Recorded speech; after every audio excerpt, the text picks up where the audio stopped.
وبعدين لحد امتى هنفضل نبص على الميزان واحنا بنعمل دايت ونفضل مكتئبين عشان الميزان بتاعنا ما بينزلش؟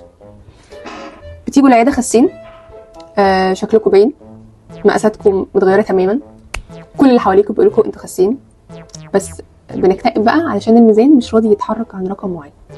ارجوكم ما بنبصش للميزان في حالات معينه. تعالوا بقى اقول لكم ايه هي. اول سبب ممكن يخلي ميزانك او ميزانك ثابت رغم انك ملتزم بالضبط، جسمك ممكن يبقى بيحبس ميه لاي سبب من الاسباب. ممكن تبقى اولا بتاكل اكل فيه ملح كتير، جسمك هيحبس ميه. ممكن يبقى فيه توتر دايم، ممكن يبقى جسمك في حاله التهاب.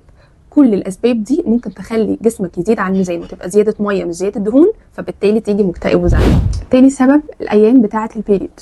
احنا ما بنوزنش في الايام دي، الميزان بيطلع فيه زياده تقريبا ممكن توصل ل 2 كيلو قبل البيريود بيومين 3، وفتره البيريود بلاش نقرب من الميزان.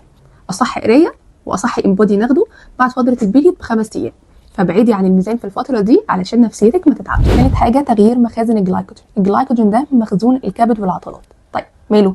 1 جرام من الجلايكوجين بيسحب معاه 4 جرام من الميه، فلو انت عامله ريفيد او واكله كميه كبيره من الكارب، اعرفي ان هي بتسحب معاها كميه ميه كتير جدا، فما تاكليش كارب وتروحي تقفي على الميزان على طول، هتلاقي الميزان فيه مشكله. اهم نقطه بقى ان الميزان مش بيميز ما بين دهون، عضلات، عظم، ميه، فانت ممكن تبقي بتفقدي دهون جدا مع الدايت، وعشان انت بتلعبي رياضه او ابتدت كتلتك العضليه تزيد تلاقي وزنك ثابت، ونيجي نبص للانبودي نلاقي ان احنا خسينا 2 كيلو دهون وزدنا 2 كيلو عضل، فنيجي نبص نلاقي ميزاننا ثابت ونزعل بقى ان احنا ما خسيناش رغم ان احنا خسينا دهون وزدنا عضل، بس لا، احنا زعلانين وهنكتئب برضه.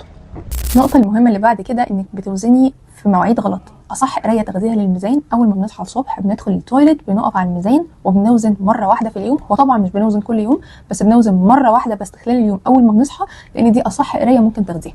خلال اليوم بيبدا يحصل تغيرات في الميزان ممكن توصل من 1-2% نتيجه بقى انك اكلتي حاجه، شربتي حاجه، كل ده ممكن يغير عندك في الميزان فتطلع القرايه مش مظبوطه.